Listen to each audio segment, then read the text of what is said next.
নমস্কাৰ, আজিৰ এইটো ভিডিঅ' চোৱাৰ পিছত আপুনি আৰু গেষ্ট্ৰিকৰ মেডিচিন কেতিয়াও খাব লগা নহ'ব।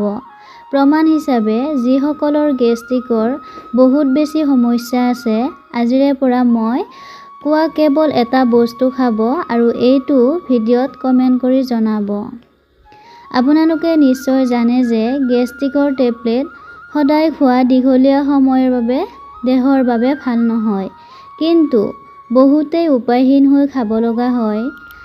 কিন্তু আজি মই আপোনালোকক যিবিধ বস্তু খাবলৈ ক'ম, যেনেকুৱা পদ্ধতিত খাবলৈ ক'ম, যেতিয়া খাবলৈ ক'ম, এনেকৈ এদিন ব্যৱহাৰ কৰি এদিনতে আপুনি ইয়াৰ প্ৰমাণ পাই যাব আপোনাৰ কামত আহে নে নাহে।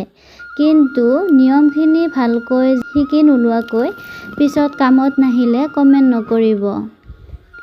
আপুনি সৰু এটুকুৰা আদা ভালদৰে ধুই চাফ কৰি ল'ব আৰু তাৰ পিছত সেইখিনি অলপ থেতেলিয়াই লৈ 1 কাপ পানীৰ সৈতে ভালদৰে উতলাই ল'ব। তাৰ পিছত তাত ইচ্ছা কৰিলে অলপমান নিমখ দিব পাৰে বা নিদিলেও কোনো কথা নাই।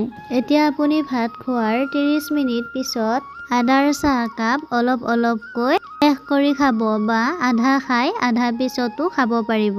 দেখিব আপোনাৰ এচিডিটি লগে লগে নোহোৱা হৈ গৈছে আৰু পিছলৈ ভালকৈ ভোক লাগিব আৰু ভালকৈ খাবও পাৰিব আপুনি। পেটত ভোক নাথাকিলে এনেকৈ খালে সুফল পাব।